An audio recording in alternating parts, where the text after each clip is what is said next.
Adolf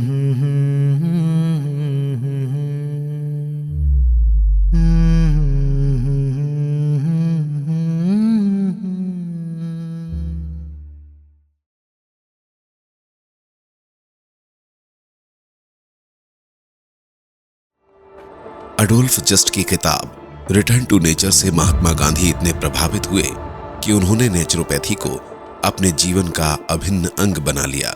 Mahatma Gandhi जन जन तक प्राकृतिक चिकित्सा को पहुंचाना चाहते थे। इसके लिए महात्मा गांधी ने 1946 में उरली कांचन, पुणे में प्राकृतिक चिकित्सालय बनाया और all India nature care foundation की स्थापना की। वे चाहते थे कि नेचुरोपैथी का ज्ञान प्रत्येक व्यक्ति को मिले और एक प्राकृतिक चिकित्सा का विश्वविद्यालय बने। एक समय अंतराल के बाद इसी सपने को एक दूसरे तपस्वी ने जिया और इसे पूरा कर दिखाया।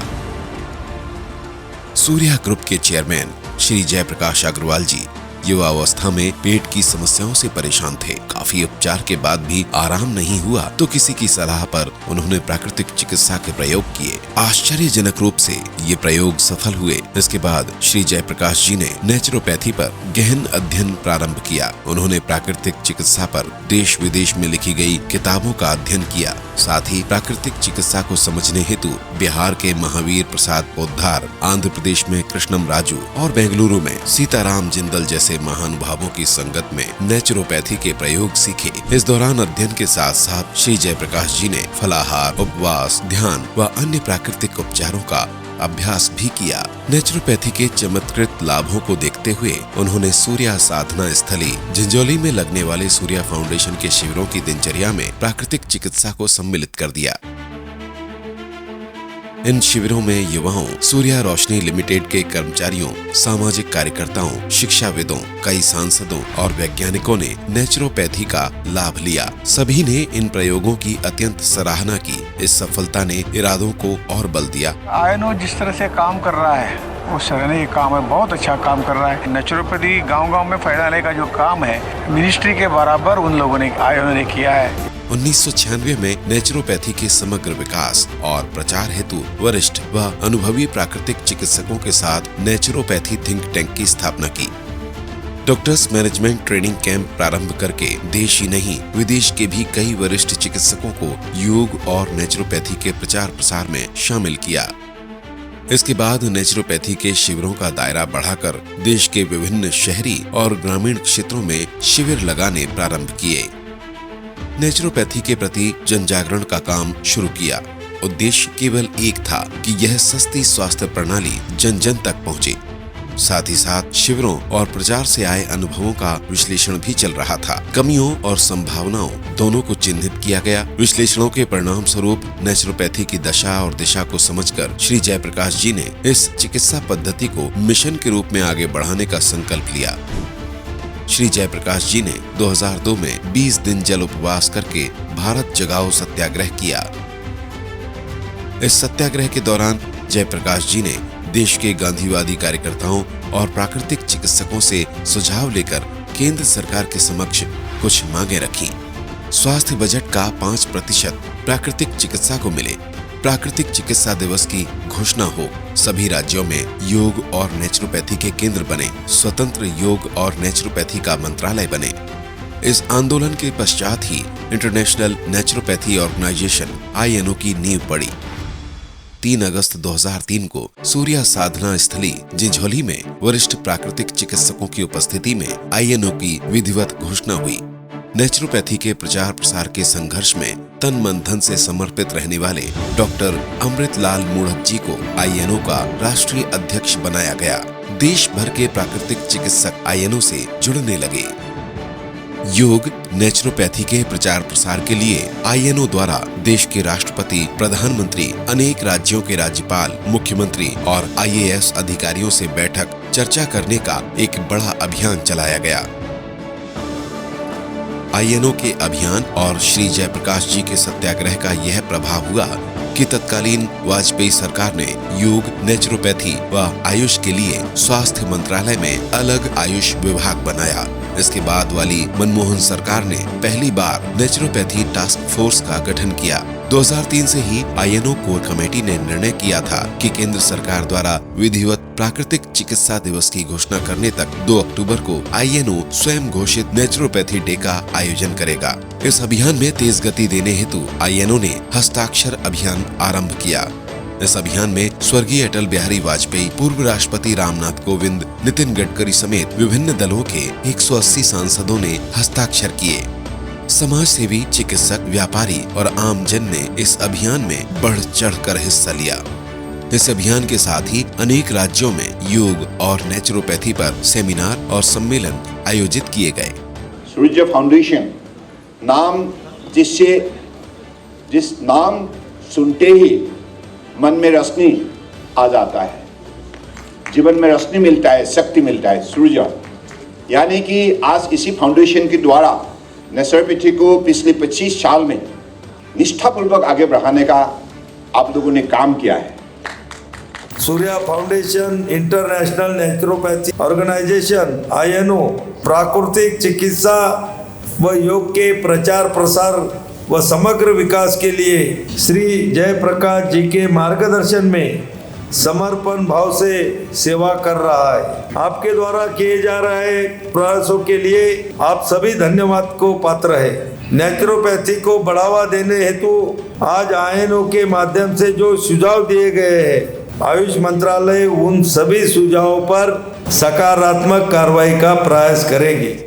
वर्ष 2008 में एक कार्यक्रम में श्री नितिन गडकरी और स्वर्गीय गोपीनाथ मुंडे ने घोषणा की कि भाजपा की पूर्ण बहुमत की सरकार आती है तो योग नेचुरोपैथी को जोड़कर स्वतंत्र आयुष मंत्रालय बनाएंगे।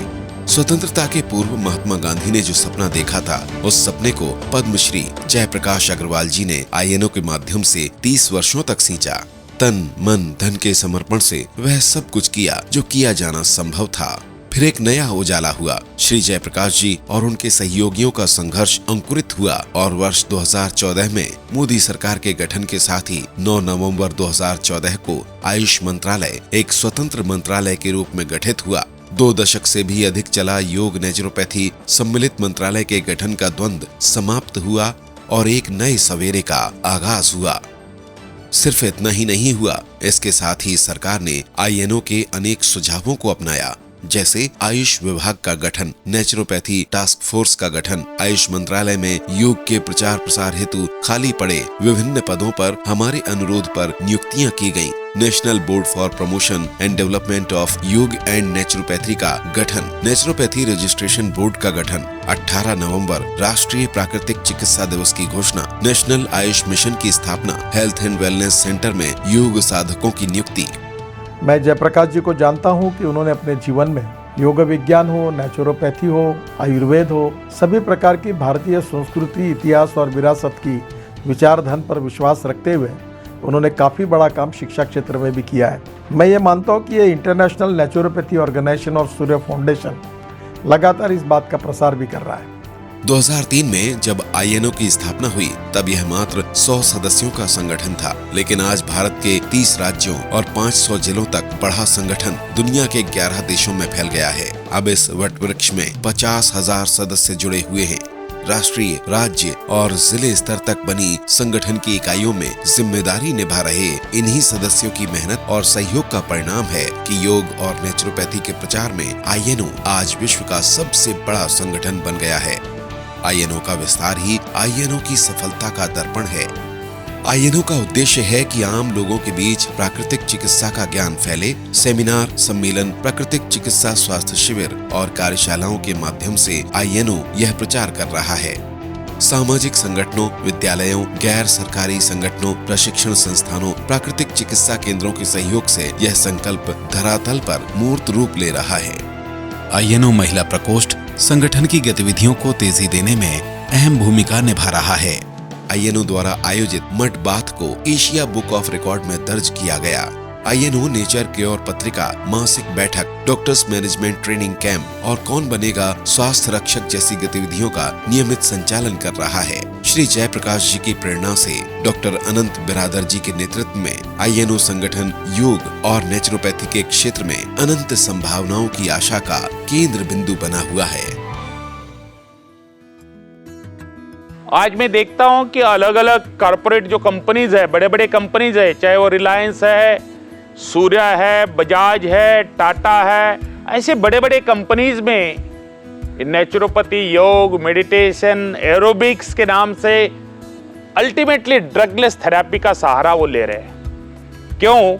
आज वो बहुत जरूरी है और यही चीज महात्मा गांधी चाहते थे। उस गांधी जी के सपने को जयप्रकाश अग्रवाल जी करने का प्रयास किए।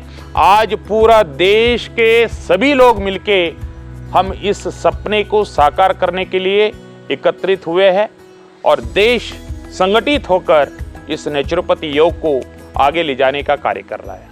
मुझे जानकारी नहीं कि कोई ऐसा संगठन हो, कोई ऐसी संस्था हो जो शासन के और समाज जीवन के प्राय सभी पहलुओं के बारे में जो व्यक्ति उसके बारे में कोई एक्सपर्टीज रखता है, समझदारी रखता है, उनको एकत्र करके उनके द्वारा चिंतन की व्यवस्था करवाए। कोई व्यक्ति या कोई वास्तव में प्राइवेट कोई संगठन वो इस प्रकार का प्रयत्न करे और उसमें इतनी सफलता प्राप्त करे, यह मुझे नहीं लगता कि हिंदुस्तान में कोई ऐसी दूसरी संस्था है। सूर्य फाउंडेशन को और जयप्रकाश जी को बहुत बहुत बधाई दी। भारत ये रहना चाहे।